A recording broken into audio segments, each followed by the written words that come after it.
ஓர் அழகான கிராமம் இருந்தது. அந்த கிராமத்தில் தனம், விஜயா அப்படின்ற மாமியார் மருமக வாழ்ந்துட்டு வந்தாங்க. அவங்க 2 பேரும் ரொம்ப ஒத்துமையாகவும் ஒருத்தருக்கு ஒருத்தர் விட்டு கொடுத்தோம் ரொம்ப சந்தோஷமாக வாழ்ந்துட்டு வந்தாங்க. ஒரு நாள் தனம் இப்படி சொன்னான், அத்தை, நான் சின்னதாக ஒரு கடை ஆரம்பிக்கலான்னு இருக்கேன் அப்படின்னு அவங்க 2 பேரும் பேசிக்கிட்டு இருந்தாங்க.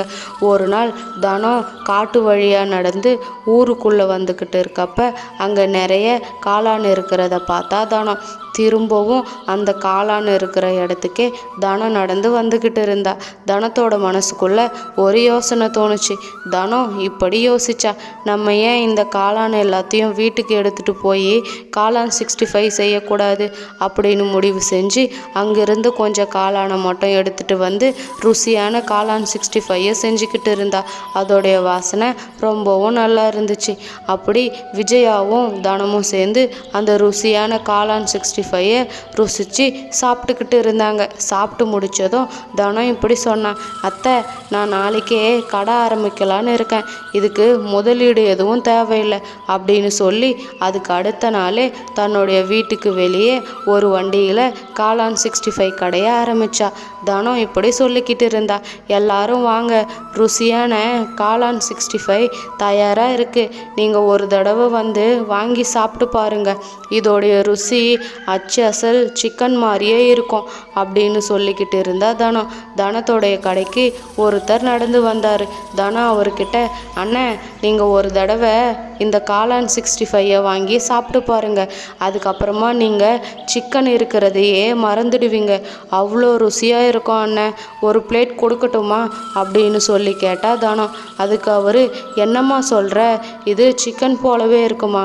இது வரைக்கும் நான் காளான் 65ன்னு ஒன்று கேள்விப்பட்டதே இல்லை.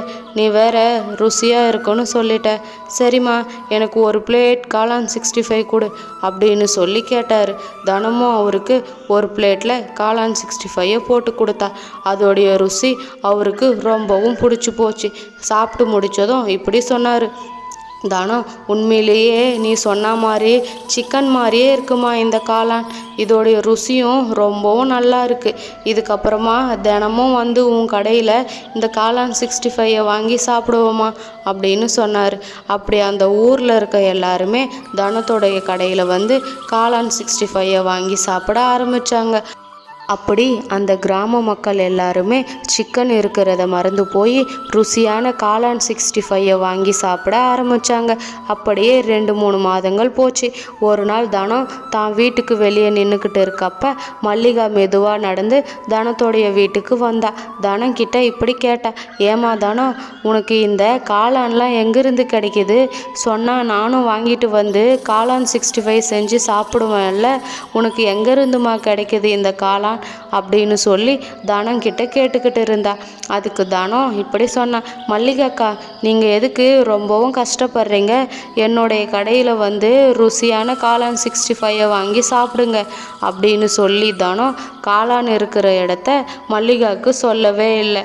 மல்லிகாவும் அங்கிருந்து கிளம்பி தான் வீட்டுக்கு வந்து இப்படி யோசிச்சா, அந்த தனத்துக்கிட்ட எவ்வளோ கேட்டாலும் காளான் எங்கேருந்து கிடைக்குதுன்னு சொல்லவே இல்லையே.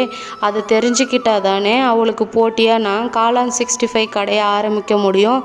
எப்படியாவது அந்த காளான் எங்கே இருக்குதுன்னு தெரிஞ்சுக்கணும் அப்படின்னு முடிவு செஞ்சா. இந்த பக்கம் மல்லிகா வந்து போனதை சொல்கிறதுக்காக தனம் நடந்து தான் அத்தை கிட்ட வந்துக்கிட்டு இருந்தா. தான் அத்தை கிட்ட வந்ததும் இப்படி சொன்னான், அத்தை, இன்னைக்கு மல்லிகாக்கா நம்மளுடைய வீட்டுக்கு வந்திருந்தாங்க. காளான் எங்கே கிடைக்குதுன்னு அவங்க தெரிஞ்சுக்க நினச்சாங்க. ஆனால் நான் அவங்கக்கிட்ட எதையுமே சொல்லவே இல்லை. அப்படி சொன்னால் எனக்கு போட்டியாக கடை ஆரம்பிச்சிருவாங்க அப்படின்னு சொன்னான். அடுத்த நாள் காலையில் விஜயா இப்படி கேட்டாங்க, ஆமாம்மா, உனக்கு எங்கேருந்து இந்த காளான்லாம் கிடைக்கிறது?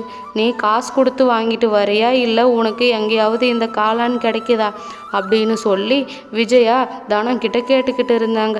இது எல்லாத்தையுமே மல்லிகா அந்த செவுத்துக்கு பின்னாடி நின்று ஒட்டு கேட்டுக்கிட்டு இருந்தா. அப்படி விஜயா கேட்டதுக்கு தனம் இப்படி சொன்னான், அத்தை, எனக்கு அந்த காளான் எல்லாமே எங்கே கிடைக்கிது தெரியுமா? நம்ம ஊருக்கு வர வழியில் ஒரு காடு இருக்குல்ல, அந்த காட்டுக்குள்ளே தான் அத்தை இந்த காளான் எல்லாம் இருக்குது. இதை மட்டும் நான் மல்லிகா அக்கா கிட்ட சொல்லியிருந்தா அவங்க நமக்கு போட்டியாக கடைய ஆரம்பிச்சிருப்பாங்க. அதான் நான் அவங்கக்கிட்ட சொல்லவே இல்லை. நான் நைட்டு போய் அந்த காளானை எடுத்துட்டு வீட்டுக்கு வந்துடுவேன். காலையில் அந்த காளானை வச்சு ருசியான காளான் 65 செஞ்சு நம்மளுடைய கடையை நடத்திட்டு வரேன் அத்தை அப்படின்னு இவங்க 2 பேரும் பேசிக்கிட்டு இருந்தாங்க. வீட்டுக்கு வந்ததும் மல்லிகா இப்படி சொன்னான். ஓ, அந்த காட்டுக்குள்ளே தான் இந்த காளான் எல்லாமோ கிடைக்குதோ. நாளைக்கு நம்மளும் நைட்டு போய் அங்கிருந்த காளானை எடுத்துட்டு வந்துடணும். அதை வச்சு நம்மளும் அந்த தனத்துக்கு போட்டியாக ஒரு காளான் 65 கடையை ஆரம்பிக்கணும் அப்படின்னு முடிவு செஞ்சா. அன்னைக்கு நைட்டு தனம் அந்த காளான் இருக்கிற இடத்துக்கு நடந்து போய்கிட்டு இருக்கப்ப மல்லிகாவும் பின்னாடியே நடந்து போனான். அப்படி தனம் அந்த காளான் இருக்க காட்டுக்குள்ளே போனான். அதை பார்த்த மல்லிகா இப்படி சொன்னான். ஓ, இவ்வளோ நாளாக இங்கேருந்து தான் இவ காளான் எல்லாத்தையும் எடுத்துகிட்டு வராளா?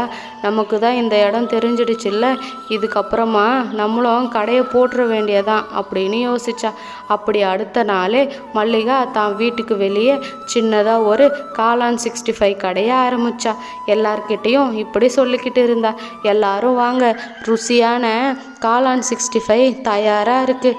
ஒரு பிளேட் 40 ரூபா தான். நீங்கள் சாப்பிட்டு பாருங்கள், ரொம்பவும் ருசியாக இருக்கும் அப்படின்னு சொல்லிக்கிட்டு இருந்தா. அப்போ மல்லிகாவோட ஃப்ரெண்டான ரமணி அங்கே மெதுவாக நடந்து மல்லிகாவோட கடைக்கு வந்தா. மல்லிகா கிட்ட இப்படி கேட்டா. என்னக்கா, தனந்தான் காளான் 65 கடை ஆரம்பிச்சிருக்கான்னு பார்த்தா நீங்களும் காளான் 65 கடை ஆரம்பிச்சிருக்கீங்க. ஆமாம், நீங்கள் எப்பத்துலேருந்து இந்த கடையை ஆரம்பிச்சிங்க அப்படின்னு சொல்லி கேட்டுக்கிட்டு இருந்தா ரமணி. அதுக்கு மல்லிகா இப்படி சொன்னா. இங்கே பாரு ரமணி, என் கடையில் ஒரு பிளேட் காளான் 65 40 ரூபா தான். நீ சாப்பிட்டு பாரு, ரொம்பவும் ருசியாக இருக்கும் அப்படின்னு சொல்லி ரமணிக்கு ஒரு பிளேட்டில் காளான் 65 போட்டு கொடுத்தா மல்லிகா. ரமணி சாப்பிட்டு முடித்ததுமே இப்படி சொன்னான். மல்லிகாக்கா, என்னதான் இருந்தாலும் தனத்தோட கடையில் செய்கிற காளான் 65 அளவுக்கு நீங்கள் செய்கிறது ஒன்றும் ருசியாக இல்லை. இருந்தாலும் 10 ரூபா கம்மியாக இருக்கேன்னு தான் உங்கள் கடையில் வந்து சாப்பிட்றேன் அப்படின்னு சொன்னார் ரமணி. இப்படி அந்த கிராமத்தில் இருக்க கொஞ்சம் பேர் வந்து மல்லிகாவோட கடையிலையும் கொஞ்சம் பேர் தனத்தோடைய கடையிலையும் வாங்கி சாப்பிட்டுக்கிட்டு இருந்தாங்க.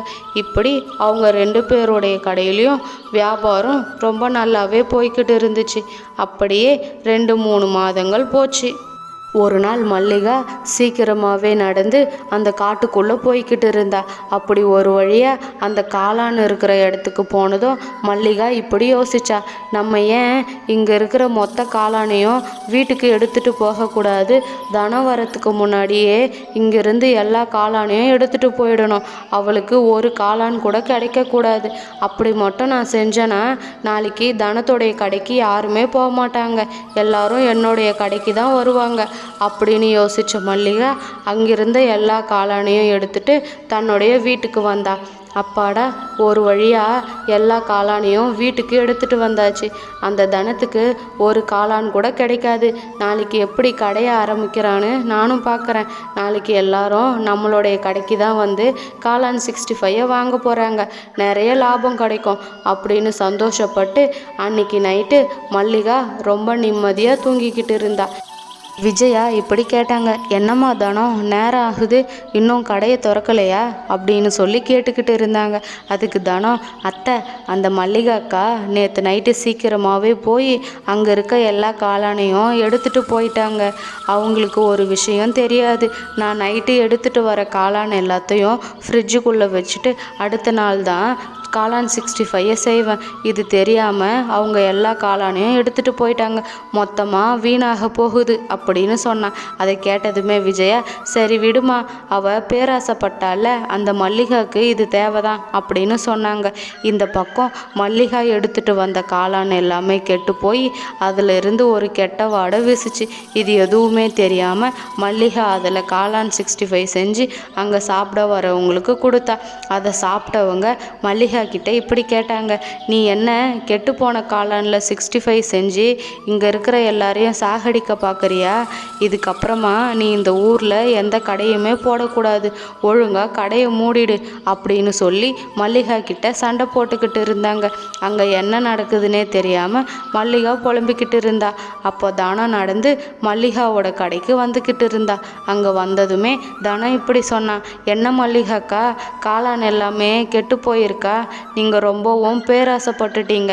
இந்த காளான் எல்லாத்தையும் ஃப்ரிட்ஜுக்குள்ளே வைக்கணும். நீங்கள் மொத்தமாக எடுத்துகிட்டு வந்ததுனால அது எல்லாமே கெட்டு போயிடுச்சு. அதனால தான் உங்ககிட்ட எல்லாரும் சண்டை போடுறாங்க. இதுக்கப்புறமா பேராசைப்படாமல் நேர்மையாக இருந்து வியாபாரத்தை செய்ய பாருங்க அப்படின்னு சொன்னான். அப்படி அந்த கிராமத்தில் இருக்க மக்கள் எல்லாருமே தனத்தோடைய கடைக்கு வந்து அந்த ருசியான காளான் 65 வாங்கி சாப்பிட ஆரம்பித்தாங்க. அப்படி தனத்தோடைய வியாபாரமும் ரொம்ப நல்லாவே போய்கிட்டு இருந்துச்சு. அதிக லாபமும் கிடைச்சிது. அப்படி மாமியாரும் மருமகளும் சேர்ந்து ரொம்ப ஒத்துமையாகவும் சந்தோஷமாகவும் அந்த கடையை நடத்திட்டு வந்தாங்க. இந்த மாதிரி கதைகளை தொடர்ந்து நீங்கள் பார்க்கணுன்னா மறக்காமல் நம்மளுடைய சேனலை சப்ஸ்கிரைப் பண்ணுங்கள்.